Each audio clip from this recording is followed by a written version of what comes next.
Yeah, I just remember when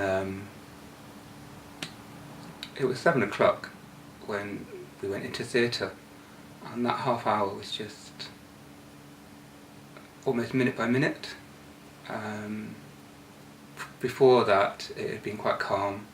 There was just myself, my wife, and two midwives in the room. Things weren't progressing, so they decided that they were going to assist the delivery. And I just remember the room filling up with people. I mean, they just seemed to be coming out of the woodwork, and I just panicked. I thought, what's going on here now? I'm going to lose my wife after losing my baby. I don't think anyone explained exactly how these things happen, how the baby was, well, the delivery was not progressing, and Rupert was very tired at that stage. And I think they just thought she needs a bit of help to get this baby out. But having never been in a theatre room, I remember having to go and wear gowns as well, and it was really bizarre. And just thinking, well, I can't do anything. I'm physically can't help my wife now. It's all in their hands. But when Dylan was born, I just heard a voice say, "Would you like to hold your son?" And that was amazing, And I held him, and he was heavy, but I was so proud watching him, and I held him for I don't know how long it was, until my wife was prepped and ready to go back to the ward, and then I remember sometime later, before Dylan had been born, so probably on the second day, someone from the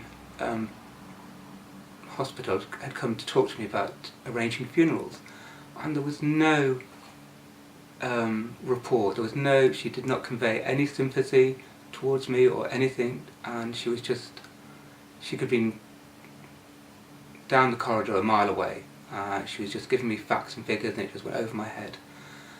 And I remember getting home and reading the booklet about arranging a funeral. I phoned a funeral director, and she was the first person that said, "You know what, you can take your time. Your wife's just delivered a baby. She's still in hospital and she's quite poorly. There's no need to rush the funeral." And I thought that was really good advice. There was a lot of pressure from both families to get the funeral organised as soon as possible. And listening to her just almost gave me a fuller picture of what we had to do and to do it properly. And I think it's important that you spend time thinking about arranging the funeral and thinking about whether you want a private funeral or a hospital funeral. I think the hospital can explain the hospital process a lot better, because what I find is that parents don't fully understand what's involved. They think it's a cheaper option, but we've since found out that it's a beautiful service. It's beautiful grounds that they have as well, and people shouldn't be made to feel that they can't afford a private funeral. Also, I found my GP to be very helpful. He signed me off work for a while. He didn't push me to go back to work, but he did encourage me to think about going back to work. And he was concerned about my well-being. I think out of the health professions, he may have been the only one that was concerned about my well-being. And eventually when I took 6 weeks off, I went back to work, and I worked for a female boss. I thought she'd be quite understanding, but she never mentioned it. She just thought that if I was snowed under with work, I would forget about things and just get on with life again. But I just remember sitting at my desk, totally glazed over, thinking, what am I doing here? 6 weeks ago everything was perfect, and now I'm a dad to a baby that's not alive. I just thought it was written on my forehead. I thought people knew, people could tell by looking at me. And I walked around a lot thinking this, that, it's, people pointing saying it's him, he's the dad to this baby that's died.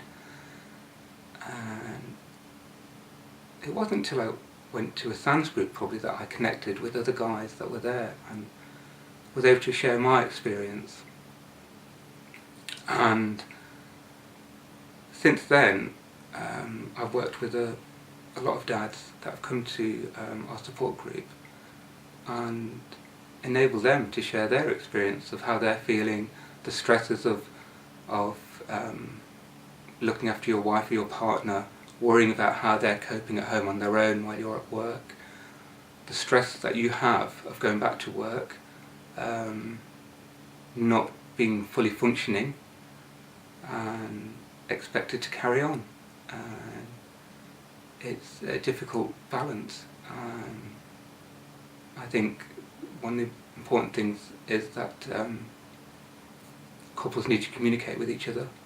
I need to understand that they're not going to be at the same place at the same time, and that the path that we tread is very different, and to keep talk as much as you need to talk.